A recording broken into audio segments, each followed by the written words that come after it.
Hello，大家好，欢迎大家来到读书时间。我们今天继续读《Soft Hearts: A Rett Swinson Mystery》这本书。好，我们现在开始。Chapter 22: The Investigation Bears Fruit. Investigation bears fruit.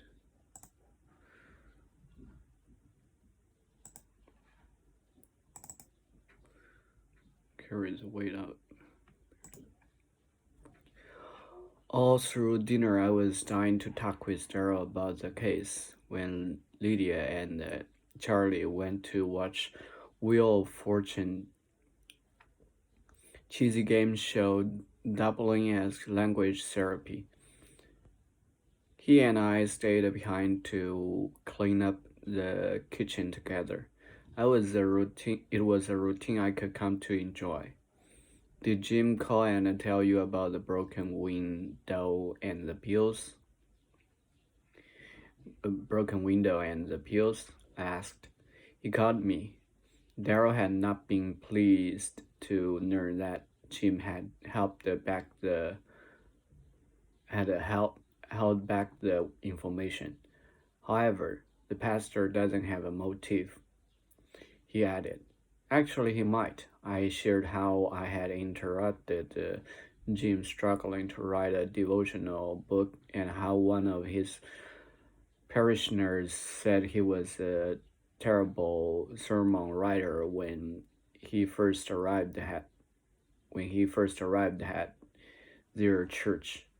We know he delivered inspirational Christian books to Wanda. What if she was writing his sermons for him all these years, when suddenly refused? He's so close to retirement. Might he have gotten angry at her refusal and snapped?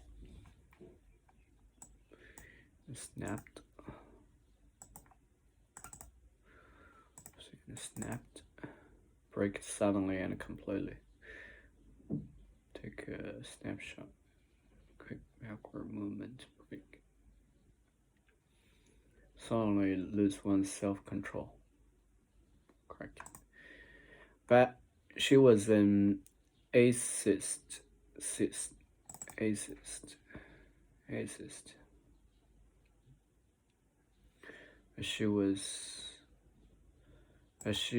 was an atheist, Rett. Hard for me to believe she'd ever help him write a church sermon. But we know she was still spiritual to a large degree and a poet besides. She struggled with money. Maybe he paid her something for them. It doesn't matter what their agreement was. He broke that window and he didn't say anything about it to you for a long time. That tells me we can't trust him completely. It is troubling, Daryl said. At least now we know Trent didn't break that glass, I said, and we can probably rule out that Trent got his pill from Wanda. You said the ones Trent had were in a blister pack. A small bubble on the skin filled with germs and caused by friction, burning, or other damage. If Jim is to be believed, Wanda's were in a bottle. At least that's what Jim said. Daryl reminded, but you couldn't connect the imp's note to Trent. And then there's the matter of his costume. I admit that not a lot here makes sense, but the chief has lost patience with the Hightower investigation.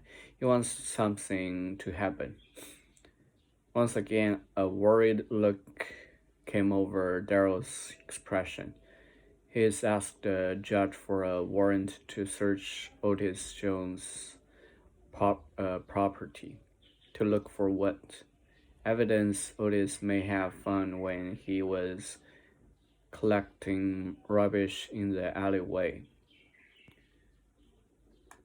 But he often collects junk there. Yes, but he acted suspiciously when a policeman showed up. Since when does having a cop on your heels not make a person nervous? And it sounds like Trent also had good reason to run because of the pills.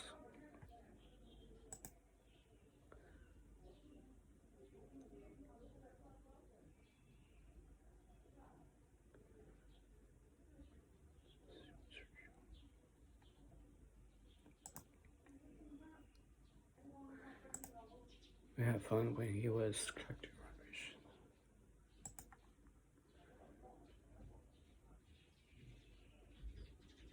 And it sounds like Trent also had a good reason to run because of the pills.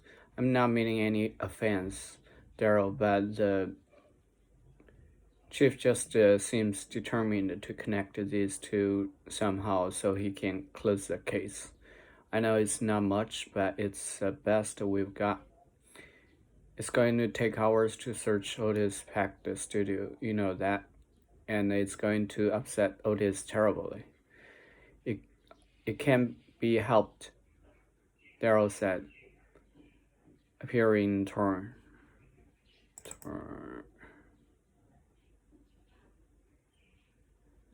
Pull or pieces first, appearing torn.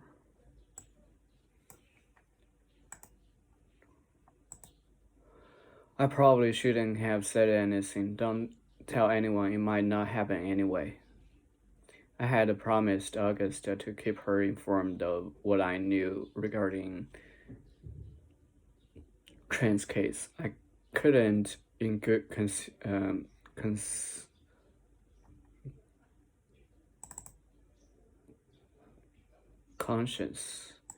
I couldn't in good conscience run to her now, but I would compromise. I would tell Augusta about the possible search warrant after tomorrow's show. I didn't want to put a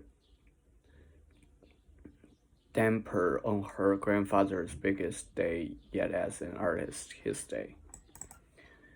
Damper. A person or thing that has a subduing or inhibiting effort. Check, restriction. Which made me think of Kaylee Ryder and her day. And that helped me remember to do something else. At home, I opened my phone's photo stream and found the pictures I'd taken of Kaylee's wedding. Registry information. I went online curious to see what she'd registered for. Anything and everything, it turned out to hundreds of items ranging from the very small $10 spatula implement with a board flap to a $2,000 bed frame. $10.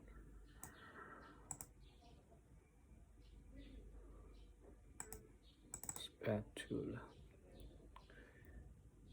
In cooking and painting. Where did she plan to put all this stuff? Call me a glutton for punishment. Greedy eater. Good fashion term for woman.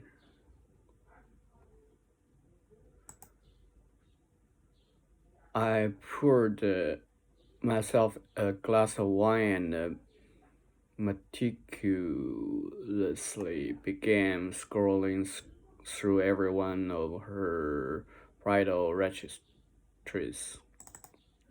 Meticulously, in a way that shows great attention to details, very thoroughly. Gluten for punishment.